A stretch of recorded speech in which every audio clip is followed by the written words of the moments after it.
Hoje eu quero falar com vocês de uma das coisas, acho que é da coisa que mais afeta a minha autoestima hoje, e eu tenho certeza que também afeta a autoestima de muitas pessoas, talvez de você que esteja assistindo, que é ter mais de 30 anos e ainda morar com a família. Você tem 30, 31, 32, sei lá quantos anos você tem, e ainda mora com seus pais, com seus avós, com alguém da sua família, por algum motivo. Geralmente esse motivo é falta de grana. E isso afeta muito a autoestima das pessoas, e eu quero falar sobre isso para a gente tentar aliviar esse peso que fica na gente e também conversar algumas coisas sobre o assunto, porque também tem algumas outras coisas que a gente precisa fazer, eu inclusive. Olá, meu nome é Renan Wilbert, seja muito bem-vindo ao meu canal. Se você é novo por aqui, não deixe de se inscrever no botãozinho aqui embaixo para fazer esse canal crescer cada vez mais. Se você já gosta dos nossos vídeos, aperta o botãozinho do like também, que vai fazer o YouTube mostrar ele para muitas mais pessoas. Acho que a principal questão de ter mais de 30 ou estar perto dos 30 e ainda viver com a família, o que causa mais dor, acredito que é uma expectativa criada, uma ideia criada de que é errado uma pessoa com mais de 30 anos ainda viver com a família, que uma pessoa com mais de 30 anos deveria, porque é a hora, porque é assim. Quem disse? Né? Quando você mora com outras pessoas, quando você mora na casa de alguém, só importam opiniões de duas pessoas, dois tipos de pessoa. Uma delas é você, a outra são os donos da casa. Então, assim, pode ser da sua família a pessoa. Não mora na casa? Foda-se a opinião. Vamos lá, bem no popular, foda-se a opinião. Seu amigo, os colegas de trabalho, foda-se a opinião. Você pode ouvir, você pode considerar, mas a opinião que vale é sua e de quem está vivendo na casa. Até porque se a pessoa, dona da casa, quiser que você vá embora, aí não tem muito jeito, né? Aí você give your jumps, dá seus pulos e você vai. E aí tem muita coisa de, mas há tantos anos atrás eu saí muito mais jovem que você da casa dos meus pais. Ou, mas eu consegui. Eu acho que, primeiro, cada vida é uma vida. Existem vidas que as pessoas saíram da casa da família há muitos anos atrás. Existem outras pessoas de outras realidades que a sua. Às vezes existem até pessoas com realidades muito próximas à sua que fizeram. Mas cada pessoa é uma pessoa. Primeira coisa que a gente precisa entender, se o Gil do Vigor não te fez entender, eu vou te fazer agora. O Brasil está lascado. Quase não tem emprego. Os empregos que tem estão pagando muito mal. Gente, meu último emprego, quando eu recebi o salário, a impressão que eu tinha era que eu estava fazendo aniversário e eles estavam me dando um envelopinho dizendo: repara não, é só uma lembrancinha. Os salários são uma piada. Para viver em cidades como Rio e São Paulo, basicamente não dá. Você reclama que o seu pai acredita em fake news que recebe no WhatsApp, mas todos nós caímos naquela fake news que você ia sair da faculdade com seu diplominha, feliz, contente, conseguir um emprego que te pagasse mais de 3 mil reais, você ia conseguir viver num apartamento muito maravilhoso.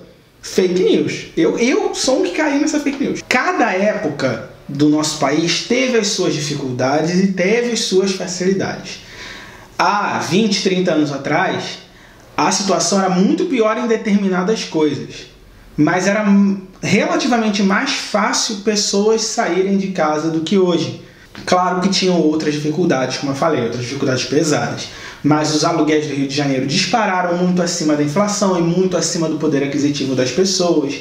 As contas, tudo. E a média de salários também para pessoas formadas caiu.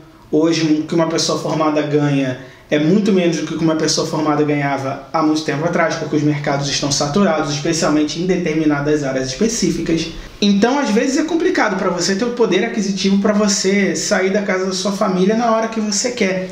Tanto que assim, não sei se você nota, no lugar que eu trabalhava, no meu último emprego, quase todo mundo tinha seu emprego e tinha alguma forma de fazer renda extra, porque o salário não dava para as pessoas se sustentarem, seja morando sozinhas, as que conseguiam morar sozinha, ou dividir com alguém, seja vivendo na casa dos pais. Todo mundo precisava de um dinheiro extra, porque o salário do emprego, que a pessoa já ficava 8 horas trabalhando, 1 hora de ir, 1 hora de voltar, 1 hora almoçando, já não era suficiente para sobreviver um mês, o que eu já acho problemático. Eu acredito que renda extra é para fazer coisas extras e não para complementar o que está faltando. Mas isso daí é um problema que vai em vários outros âmbitos além do morar sozinho, né? E aí você ainda morar com a sua família tem algumas outras questões. Tem a questão da privacidade. Eu, felizmente, tenho o próprio quarto. Demorou um pouco, mas as pessoas agora sabem bater na porta antes de entrar. Mas tem gente que não tem isso, que não tem o próprio quarto, enfim. E mesmo quem tem, às vezes não dá pra você trazer quem você quiser pra sua casa, né? Não dá pra fazer o que você quiser. Tem a questão da convivência.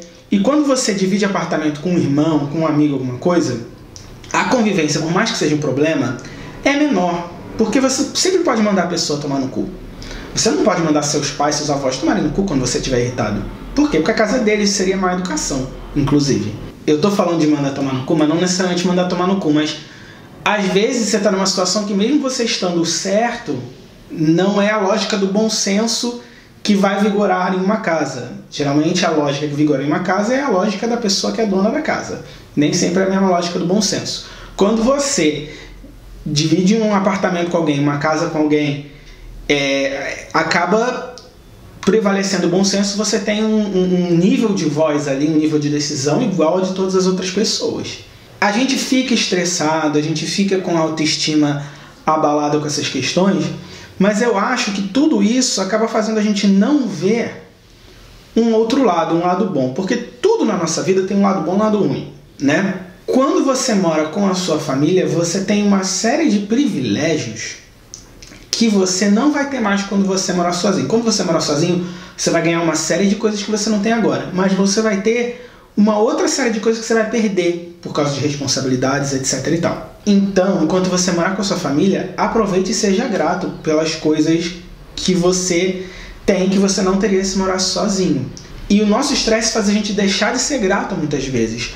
Por exemplo, às vezes você não paga nenhuma conta, você paga pouquíssimas contas. Se você morar sozinho, vai ter que pagar muito mais. E aí, nesse momento, sobra dinheiro para você juntar para morar sozinho. Porque, vamos lá, se você não está morando sozinho, não está pagando uma conta, mas trabalha, está ganhando dinheiro, alguma coisa você tem que estar conseguindo guardar para quando finalmente você for se mudar, né? E aí você também pode aprender algumas coisas, inclusive eu, porque eu sou uma pessoa que tem muitas qualidades, modéstia à parte. Mas a proatividade não é uma qualidade que eu tenho, então é uma coisa que eu tenho que ficar me forçando e me lembrando para ser mais proativo. Então você pode aproveitar, você ainda está morando com seus pais, seus avós, seja lá quem for, para você aprender a cozinhar, para você não precisar aprender a cozinhar quando estiver morando sozinho, quando estiver queimando o arroz no fogão. Aprender a como é que se limpa uma casa, sabe? Saber quanto é que está custando uma conta disso, uma conta daquilo, para você já fazer a ideia. Ver se aqueles móveis, aqueles eletrodomésticos é o que você precisa quando se mudar, ou você precisa de coisas mais simples.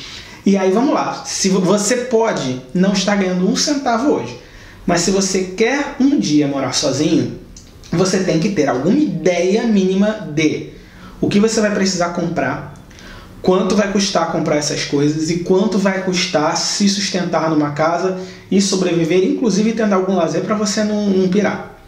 Então você precisa ter algum nível de planejamento, algum nível de assim, qual é a meta que você precisa, quanto dinheiro você precisa para sair de casa, quanto você precisa ter juntado e quanto você precisa estar ganhando. Mesmo que você não ganhe nada hoje, é importante você saber isso. Chegou um momento, eu fui muito irresponsável por muito tempo na minha vida, mas chegou um momento que eu falei, gente, não dá, não vai cair do céu, vou precisar levar a sério e levar as coisas mais de propósito na vida. Então eu fiz as contas do quanto eu precisava para me mudar, para ter meu próprio espaço, que é o plano A, o plano B é dividir com alguém.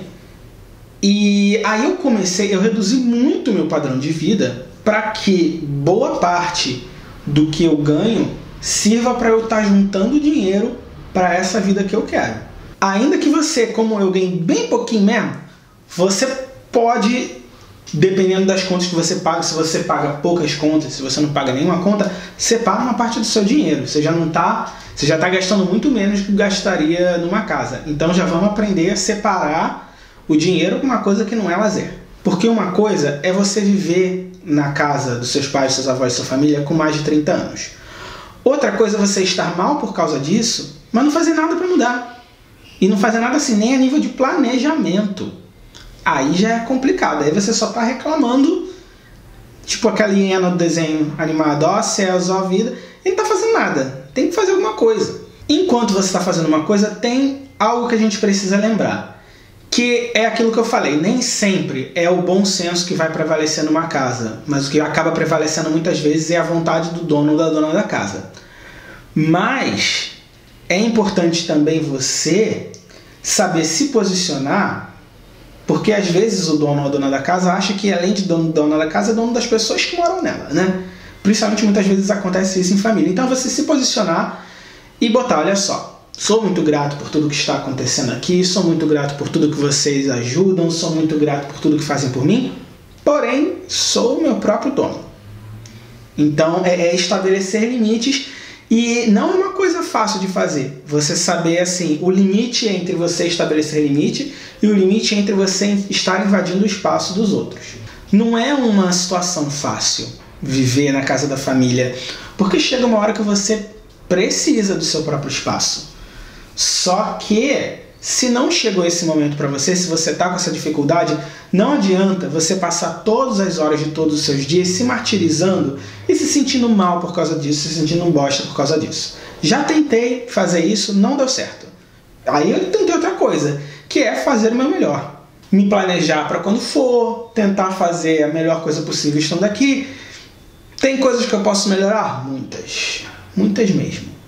Não vou entrar aqui em detalhes, mas tem muita coisa que eu posso melhorar. Mas não adianta ficar se culpando, não adianta só dizer, ai, não dá, mas o fato de você saber que está na hora de você se mudar, o fato de você saber que está na hora de você ter seu próprio espaço, não vai fazer magicamente cair do céu um emprego que vai te pagar o suficiente para você morar sozinho ou sozinha, sabe? Porque às vezes, mesmo você fazendo o seu melhor, ainda não é o suficiente, porque o suficiente vem com você fazendo o seu melhor vezes tempo. As coisas demoram tempo. E aí o tempo não é o seu tempo, não é o tempo da opinião das pessoas, não é o tempo que estão dizendo aí, é o tempo que as coisas têm que ser. E se você tem o privilégio de ter uma casa em que os donos dessa casa estão te dando esse tempo, show! Ter 30 anos, mais de 30, e viver na casa dos pais é você ter mais de 30, não ter dinheiro para morar sozinho e não ter pais para ajudar, não ter gente da família disposta a te ajudar. Aí a situação é ruim mesmo, gente. Então eu espero que esse papo, e esse é um vídeo que eu mesmo, sempre que eu estiver mal com essa situação, eu vou rever esse vídeo. Então se você tem essa questão, porque não é uma questão que você vai ouvir e nunca mais vai ter um problema quanto a isso. O que eu estou falando aqui, eu já vi outros vídeos falando, outras pessoas já conversaram comigo, é uma conclusão que eu já cheguei, mas volta e meia acontece da gente estar com a autoestima abalada por causa disso. Então esse vídeo vai estar aqui para você voltar, você no caso eu, ou você no caso você que está assistindo, que pode ser eu, voltar sempre que tiver meio mal com esse assunto, porque a gente sabe que não é fácil, mas também poderia ser muito mais difícil, então seja grato pelas facilidades que você tem agora e faça alguma coisa para daqui a algum tempo essa situação mudar. Muito obrigado por assistir esse vídeo até o final, a gente se vê no próximo. Tchau, tchau!